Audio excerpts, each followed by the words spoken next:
Hello guys, so let me come straight to the topic. চারটে আমি prediction করব 2030-এর জন্য জিওপলিটিক্সে, আর দুটো ইকোনমিক ইম্প্যাক্ট সেটাও বোঝাবো আপনাদের। প্রথম ইকোনমিক ইম্প্যাক্ট যেটা এখনকার প্রেজেন্ট ওয়ার্ল্ড সিনারিওতে, সেটা হচ্ছে 2030-এর মধ্যে ডিজিটাল কারেন্সিটা একটা নর্মাল হয়ে যাবে। এটা প্রত্যেকটা দেশের সেন্ট্রাল গভর্নমেন্টই অলরেডি লঞ্চ করে দিয়েছে, যেটা হচ্ছে central bank backed digital currency. Digital currency মানে এটা ভাববেন না যে আপনি যে অনলাইনে ট্রানজ্যাকশান করছেন সেটা ডিজিটাল কারেন্সি নয়, সেটা আপনার আপনার যে অনলাইনে অ্যাকাউন্টে যে টাকাটা আছে সেটার ব্যাকিং হিসাবে ক্যাশ কোথাও রাখা আছে। কিন্তু ডিজিটাল কারেন্সি মানে তার ব্যাকিং হিসাবে কোনো ক্যাশ নেই, ফুললি ডিজিটাল, মানে সেটার পাওয়ার শুধু সেন্ট্রাল ব্যাংকের কাছেই আছে, যেটা সে ইস্যু করতে পারবে। এইটা একটা 2030-এর মধ্যে অলরেডি আমাদের আরবিআই সিবিডিসি লঞ্চ করেছে, এবং এখন আপনারা লক্ষ্য করবেন অনেক ব্যাংকেই আপনাকে সেই ব্যাংকের যে অ্যাপ সিবিডিসি বা আরবিআইয়ের যে ডিরেক্ট সিবিডিসির অ্যাপ আছে সেটা আপনাদের ইনস্টল করতে বলা হচ্ছে, সেটাকে বেশি বেশি করে ইউজ করতে বলা হচ্ছে। সো এটা জাস্ট স্টার্টিং হচ্ছে, আস্তে আস্তে এটাকে নর্মালাইজ করে দেওয়া হবে। এইটার বেনিফিট একটা তো আছেই, যে মানে বেনিফিট গভর্নমেন্টের কাছে, যে everything will be monitored, every transaction. আর এটার মানে এক্সট্রিম দিকটা হচ্ছে যে মানে এখন যেটা হয়ে গেছে, মানে এক্সট্রিম ক্যাপিটালিজম হয়ে গেছে। মানে বড় বড় যে ডিপ স্টেট মাল্টিন্যাশনাল কোম্পানিগুলো আছে তাদের কাছে আপনি হচ্ছেন শুধু একটি কনজিউমার। তারা চান যে আপনি খালি রেকলেস স্পেন্ডিং করে যান, এটা কিনুন ওটা কিনুন, এটা খান ওটা খান, যাতে করে তাদের সেল বাড়ে। তো এবার ব্যাপারটা হচ্ছে, যখন মার্কেটে সাপ্লাই কমে যাবে, নর্মালি যেখানে ডিমান্ডের ওপর গভর্নমেন্টের কোনো কন্ট্রোল নেই যে আপনি কতটা কি কিনছেন, তো যখন সাপ্লাই কমে যায় অটোমেটিক্যালি প্রাইস বেড়ে যায়, তা আপনি কম কিনতে পারেন, কিন্তু তা সত্ত্বেও আপনি কিনতে পারবেন। কিন্তু যখন ডিজিটাল কারেন্সি হয়ে যাবে, এটার একটা, আমি বলছি না যে এটা ইন্ডিয়াতে হবে, কিন্তু এটা অন্যান্য অনেক মানে দেশে এটা হতে পারে। এটা মানে এক্সট্রিম ক্যাপিটালিজমকে কাউন্টার করার জন্য এক্সট্রিম কমিউনিজম, এটা একটা কমিউনিস্ট সিস্টেম, যে আপনার স্পেন্ডিংটাকেও কন্ট্রোল করা হবে। মানে ধরুন আপনি সব কিছু ওই ডিজিটাল কারেন্সি দিয়েই আপনি বাই করতে পারবেন, এবং আপনার হয়তো লিমিট সেখানে লাগতে পারে যে আপনি এক সপ্তাহে কত কিলো চাল কিনতে পারবেন, সেইটা একদম ফিক্স থাকবে, যে তার বেশি আপনি টাকা থাকলেও আপনি ওই চালটা কিনতে পারবেন না, অন্য কমোডিটি কিনতে পারবেন। যদিও এইটা আমি এক্সট্রিম হয়ে যাচ্ছে, আর এইটা ইন্ডিয়াতে হয়তো হবে না, কারণ India is a Democratic country. কিন্তু ডিজিটাল কারেন্সির একটা প্রচলন আসতে চলেছে। নাম্বার 2 হচ্ছে ইকোনমিক ইম্প্যাক্টে, 2030 ইকোনমিক ইম্প্যাক্ট, সেটা হচ্ছে ডলারাইজেশন। ডলারের ইম্প্যাক্ট আস্তে আস্তে ওয়ার্ল্ড ইকোনমিতে কমতে চলেছে, আর এর সাথে যে ইরানে যে কনফ্লিক্টটা চলছে এটাও লিঙ্কড আছে।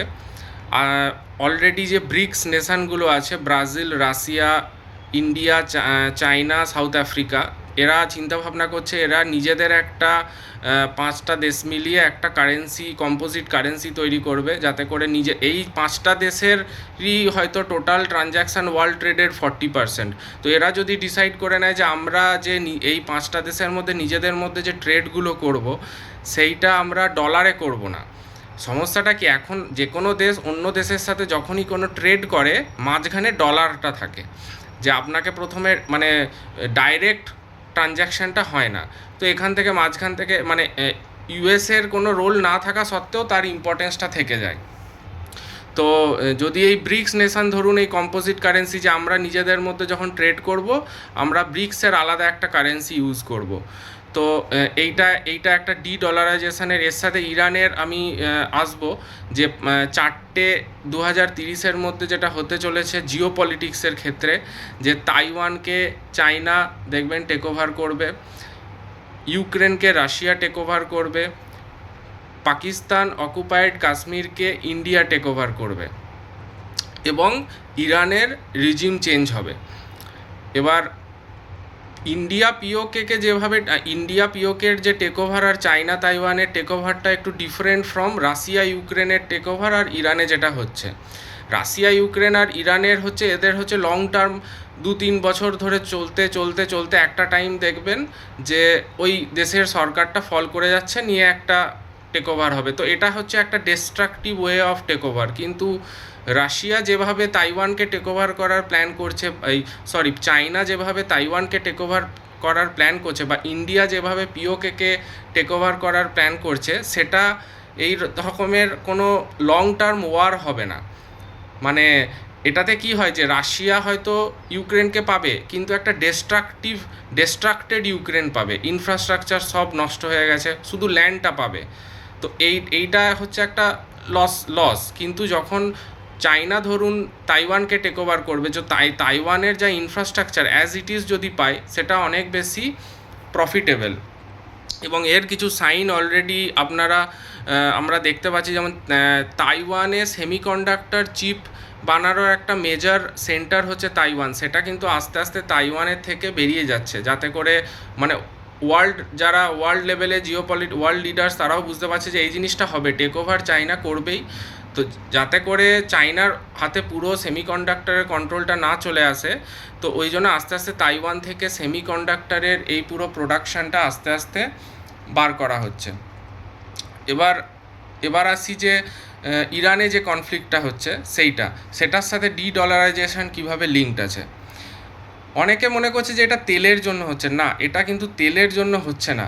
এটা যারা ওয়ার্ল্ড লিডার্স আছে তারা ভালো করে বোঝে যে আগামী 5 থেকে 10 বছরের মধ্যে অয়েল অ্যান্ড ন্যাচারাল গ্যাসের আর সেই রকম ইম্পর্টেন্স থাকবে না। আমি বলছি না যে একদম আর মানে গাড়ি টাড়ি একদম সব ইলেকট্রিক হয়ে যাবে, কিন্তু সেই রকম ডিপেন্ডেন্সিটা থাকবে না, কারণ ম্যাক্সিমামই রিনিউয়েবল এনার্জিতে অল ওভার ওয়ার্ল্ড শিফট হওয়ার একটা প্ল্যানিং চলছে।